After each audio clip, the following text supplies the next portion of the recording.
धान कटा बिलरे हणाहणी धान कटा लगी बिलरे हणाहणी लगिगले मजूरी आउ मालिक।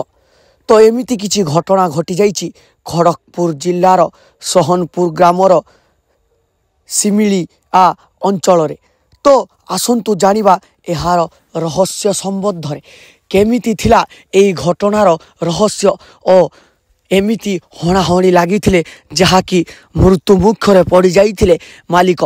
तो कहीं घटीला एमिति घटना कारण एबे चली धान काटार समय समस्त मजूरी माने धान काटिबा पई मालिकों घर को जाती एवं तांको घरे रही धान काटाकटी पाई तांको बिलरे साहाय्य करती एवं पैसा रोजगार करी आणती। किंतु ए वर्ष धान काटा पाई चलीगला मालिकर जीवन। जे मालिक शह शह वर्ष धरी जो मजूरी मानू भरोसा करी तांको डाकुथिले तांकर जमी गुड़ी को धान काटिया पाई, किंतु सही मजूरी माने ही सही मालिकर जीवन नहीं गले आज। तो यही घटनाटी रहस्य संबंध में जानिबा पूर्व जदि आपण माने चैनल को प्रथम करी आसी थांती ताहाले लाइक शेयर सब्सक्राइब करदेबे एवं जगतर नाथ जगन्नाथ को टिकी हेले भरोसा करुथिले चैनल को निश्चित सब्सक्राइब करिवे एवं जय जगन्नाथ लिखिबे। तो आसंतु आरंभ करिबा एई धान कटाकटी पाई चली जाइथिबा जीवन किपरि जाइथिला ताहार रहस्य संबंध में मु आपनकु संपूर्ण तथ्य एई भिडियो रे जणाइबी। तो भिडियो को शेष पर्यंत देखिया पाई मोर अनुरोध। तो आरंभ करिबा आसंतु कहानीटी। खड़गपुर जिल्लार सेई छटिया ग्राम रे रहुथांती संतोषपुर नामक एक जड़े भद्र व्यक्ति जी कि जाति रे जड़े चमार। तांकर संपत्ति कहिले 50 मान रु ऊर्ध्व बड़ बड़ जमी मानक को नहीं से चाष काम करती एवं चाष काम करने पूर्व से रुआ पाई ओडिशारू मजूरी मानू आनी थांती एवं रुआ काम सारती। रुआ काम सारिला परे मजूरी माने तांकर पैसा पत्र नहीं घर को जाती। एहीपरी से प्रत्येक वर्ष करुथांती। किंतु सही मजूरी मानक सहित तांकर घनिष्ठ संपर्क हो जाइए एवं सेमानक सहित तांकर बंधुता मध्य थाए एवं प्रत्येक वर्ष मजूरी मानू न कहिले मध्य मजूरी माने तांको तरफरु फोन करी रहिबा पई एवं धान कटा पई तांको घरे आसी पहुंची जाती। एहीपरि मधुर संपर्क तांको भितरे गढ़ी उठी थाए।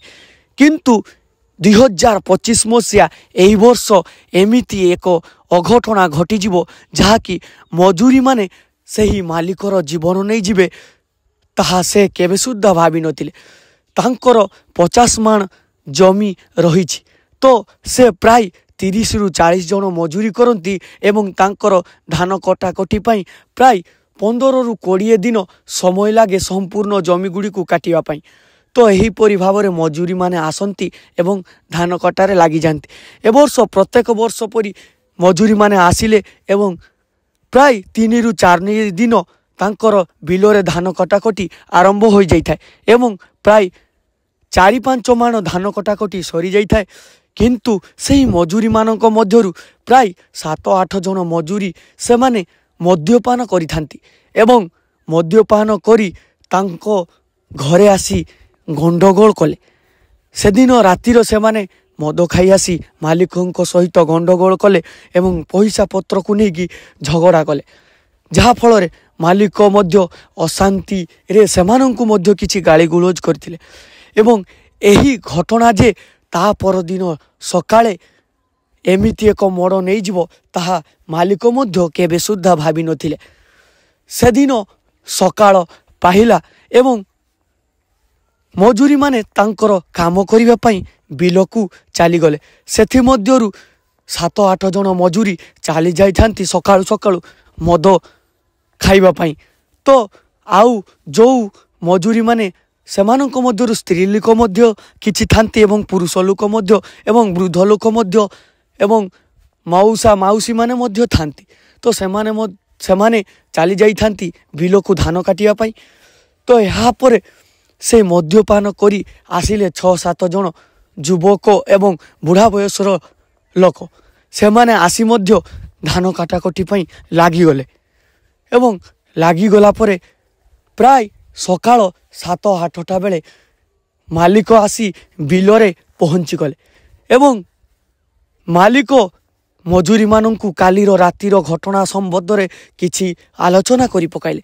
ସେହି ଆଲୋଚନା ଭିତରେ ଏମିତି ଏକ କଥାର ମୋଡ଼ ନେଇଗଲା ଯାହାକି ସେହି ମଦ୍ୟପାନ କରିଥିବା ମଜୁରୀମାନେ ଏବଂ ମାଲିକଙ୍କ ସହିତ ବହୁତ ଜୋରରେ ଝଗଡ଼ା ହେବାକୁ ଆରମ୍ଭ କଲେ ଏବଂ ଝଗଡ଼ା ହେବା ଯେତେ ପର୍ଯ୍ୟନ୍ତ ଆରମ୍ଭ ହେଲା ଏହିପରି ଝଗଡ଼ାର ମୋଡ଼ ବଦଳି ଚାଲିଲା ଏବଂ ଯୁକ୍ତିତର୍କ ବଦଳି ଚାଲିଲା ଏବଂ ଦୁଇ ଜଣଙ୍କ ମଧ୍ୟରେ ସଂଘର୍ଷ ଲଢ଼ାଲଢ଼ି ଆରମ୍ଭ ହେଲା। ମାଲିକ ମଜୁରୀମାନଙ୍କୁ ପିଟି ଦେଲେ। ଏହା ଫଳରେ ମଦ୍ୟପାନ କରିଥିବା ମଜୁରୀମାନେ ତାଙ୍କୁ ମଧ୍ୟ ଛାଡ଼ିଲେ ନାହିଁ। ସେମାନେ ମଧ୍ୟ ତାଙ୍କ ସହିତ ଗଣ୍ଡଗୋଳ କରି ମାରପିଟ ଆରମ୍ଭ କରିଦେଲେ ଏବଂ ମଜୁରୀମାନେ ଯେଉଁ ଦାଆରେ ଧାନ କାଟୁଥିଲେ ସେହି ଦାଆରେ ମାଲିକକୁ ଆକ୍ରମଣ କରିବାକୁ ଲାଗିଲେ।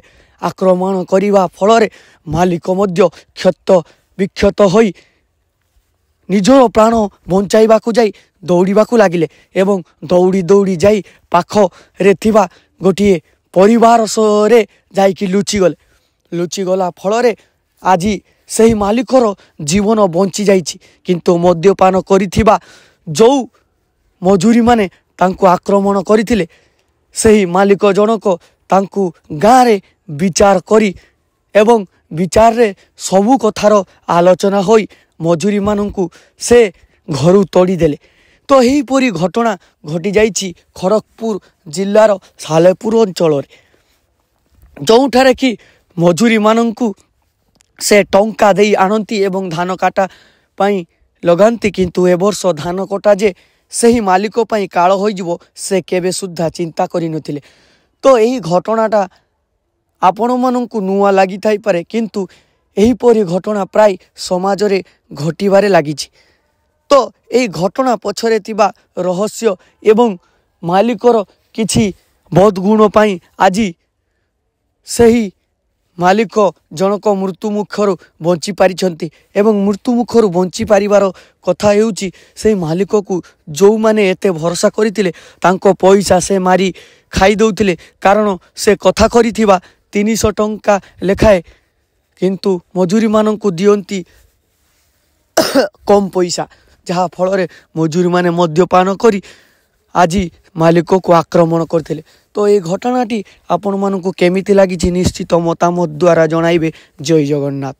ଏତିକି ରହିଲା ଆଜିର ଭିଡ଼ିଓରେ। ଆପଣମାନେ ଆଗାମୀ ଭିଡ଼ିଓକୁ ଅପେକ୍ଷା କରନ୍ତୁ। ଜୟ ଜଗନ୍ନାଥ।